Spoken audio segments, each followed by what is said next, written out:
I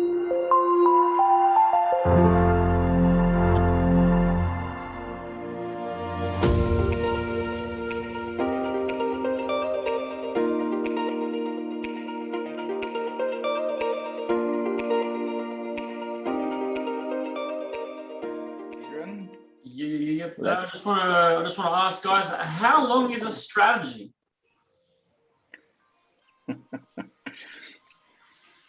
Till you stop. When you get to the output. All right, just so you guys know, a strategy could be various lengths. A strategy could be recognizing a pattern. A strategy could be the way you wake up. A strategy could be intuition.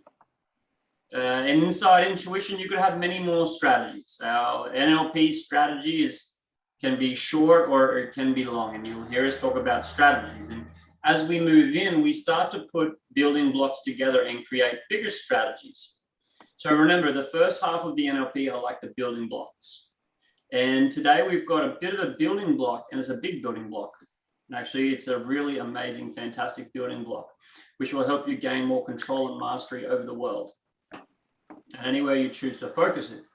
So we're getting into a wonderful building block, and this building block will become an essential bit of kit that we'll use for a whole lot of future strategies.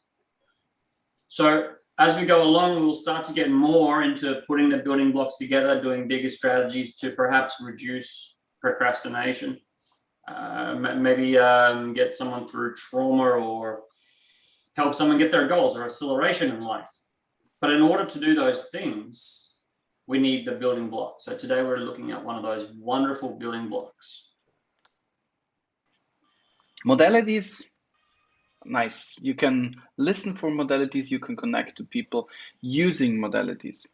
But it's even nicer if you can start selecting those modalities, if you can start selecting everything that's connected to modalities. And when I'm giving you those examples, when you can make your own sense from this, and when you start working with this in order to make it a tool of yourself that you can apply, that you can use in your speeches, in your talks, in your conversations, in your communication, when you see each other, when you meet each other, when you basically all those kind of things. Everything that I'm using right now, giving you lots of different kind of examples. Let's see how you already digested those first kind of modalities, how I use them right now. So anybody who is ready, who's already prepared for a little challenge, give me a couple of examples how to use modalities in a conversation, like we did, for instance, right now.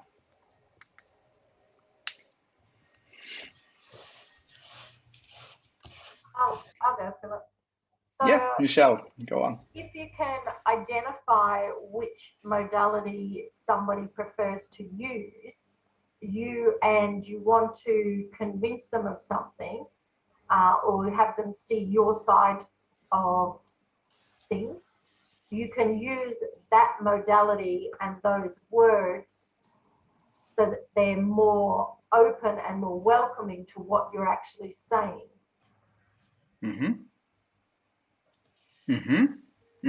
That's a very nice look at what happens when you use the system, when you use this model. But how do you use it? Let's start using it. Explanation, Michelle, perfect, very good. How do you use it? Give me some examples how to use it. Well, first you need to listen and watch a person to find out what modality is their preferred one. Or you can cheat and have them do the modality quiz, or, watch, like, I now know, how this group here thinks. And then play off that, I suppose. Okay, so coming from the example that you said, Michelle, very good. That's something we can already start working with. Now, in order for you to have it a little bit easier, I'll give you an example from myself. So what I really like is writing journals. Journals is something very special to me, because when I write journals, it is the act of having the pencil in my hand, or the pen, or actually like literally moving the ink across the paper, and seeing how it maybe sinks in a little bit into the paper, and putting my mind to a very controlled, very specific thought process, and externalize those thoughts with my words that I write down. So based on this sentence, I give you a plethora of different modalities you could connect to. What kind of modalities would you use now out of the 5 that we were discussing? VAK, OG.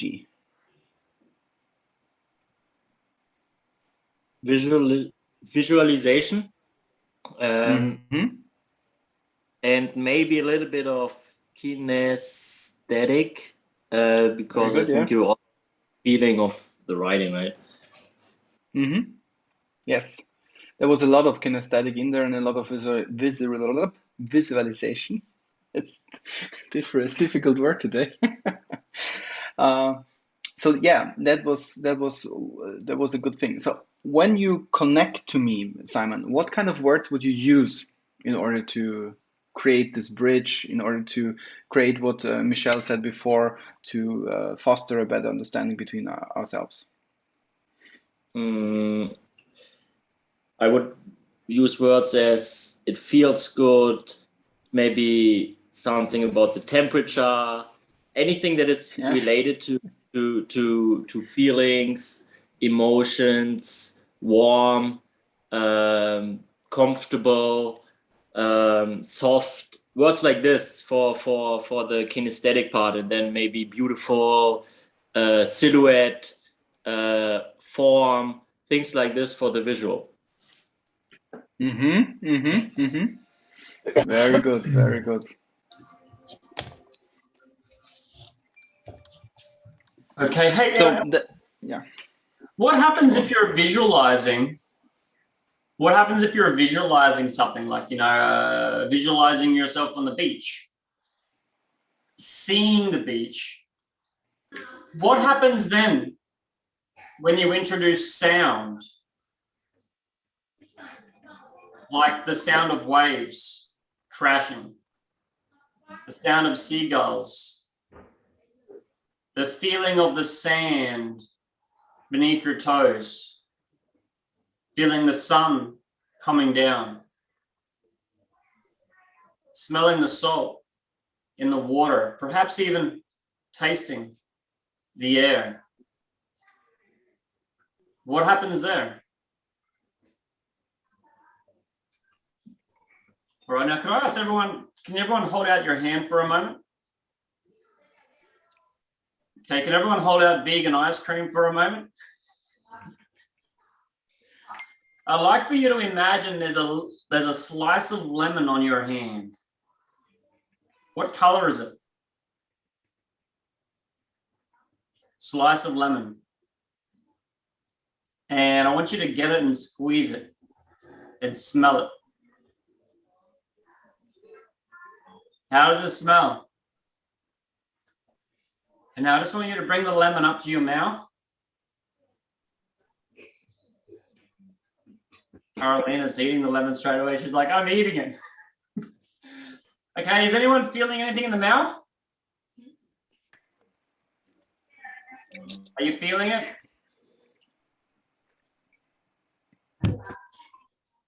So we take our visualizations to the next level by using all the senses. And we also don't necessarily have to tell you to see the water. We can have questions in there as well, like what color is the lemon? What color is the water? And this gets, you know what it does. So very, very, very powerful stuff here. Okay, now we're ready to jump. Today we're going to jump into this thing called submodalities, and submodalities are simply the VAK getting broken down further. breaking the VAK down further. So if we take the V, could I ask you guys, can you get a picture in your mind's eye? It's something we're going to do a lot. Can you get a picture in your mind's eye of a beach?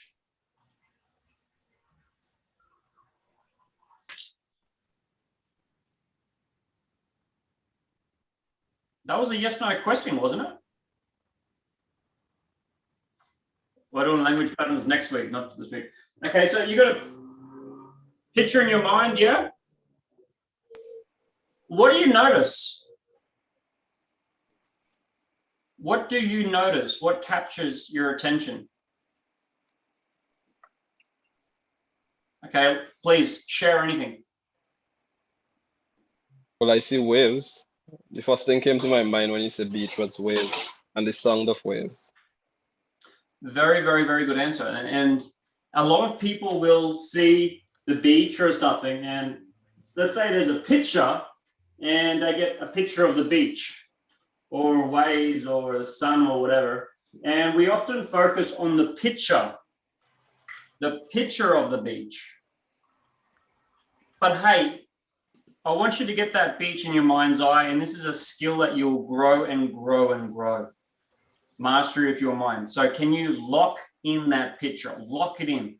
Lock it in. Okay, is the picture close or far away? Is the picture big or small? Is the picture black and white or color? And let's just stop there.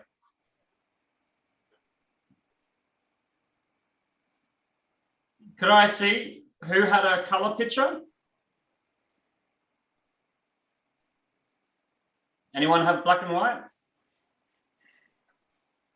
Was the picture close or far away? Who had the picture being close? Okay, and who had the picture further away? I had none. I was in it. I couldn't see as a picture. I was in it and I was feeling the sun. I was feeling everything. I couldn't see as a separate. I was in Yeah, me too. Same. Who else was in it? Who was in it? Awesome. Excellent. We Excellent. call that associated. Associated. And who else wasn't in it but was seeing it? Yep.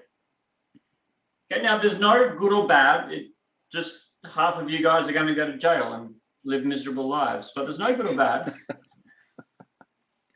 No, there's no good or bad. There's just different. And we want to notice these differences. We want to notice these differences. Okay, so everyone can have a different beach. And remember, NLP, we're not so worried about the content. We're worried about the context or the process. So we want to focus on the process of how your brain knows things. Okay, different example. Could you guys close your eyes for a moment? Close your eyes, close your eyes. And let's imagine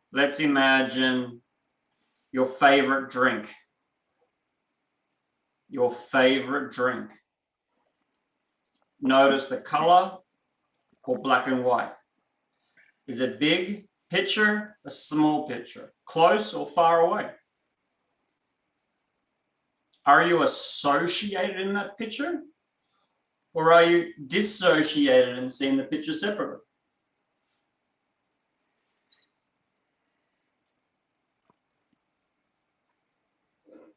Is the picture moving or is it still? Is it bright or dim? Focused or unfocused? Framed, like there's a frame around it, or panoramic?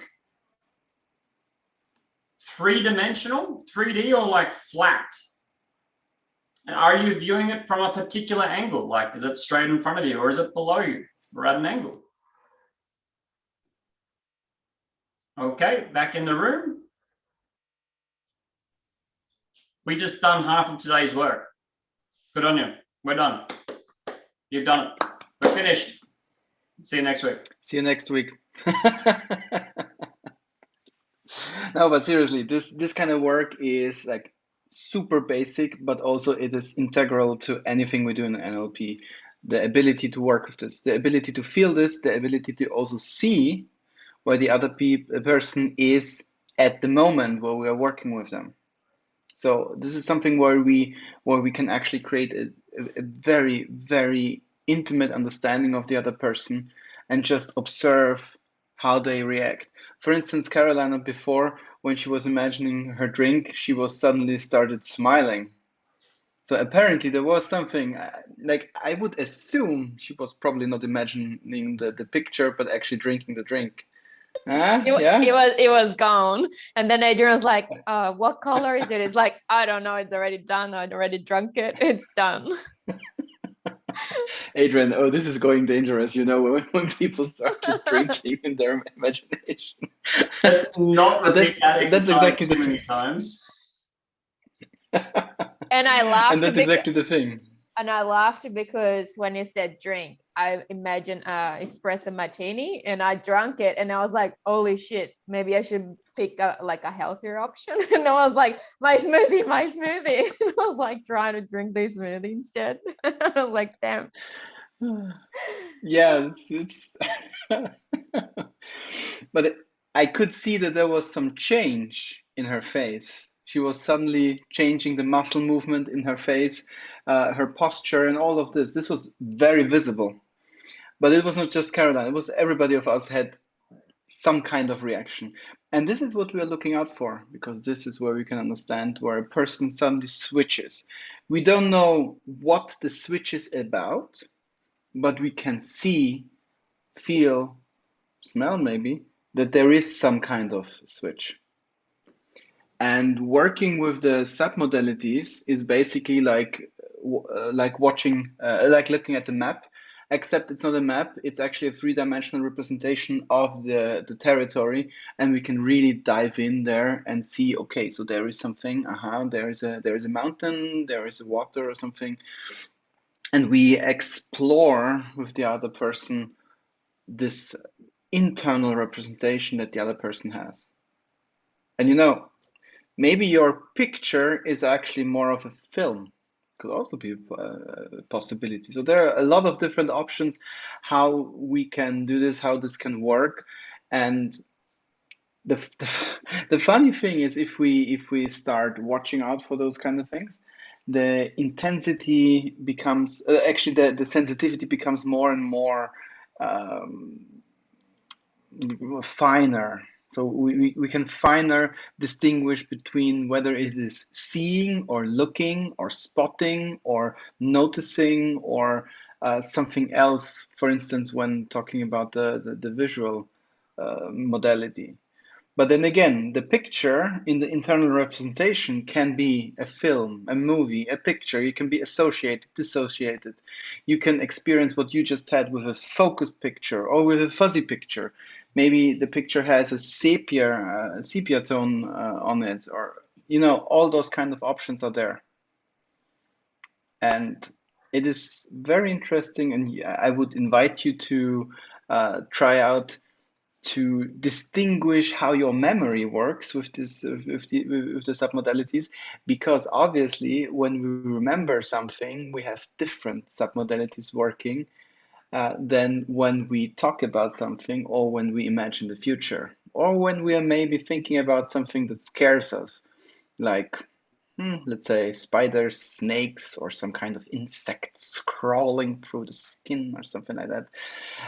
So explore yourself, explore how your memory, how your mind separates these kind of submodalities in different kind of situations.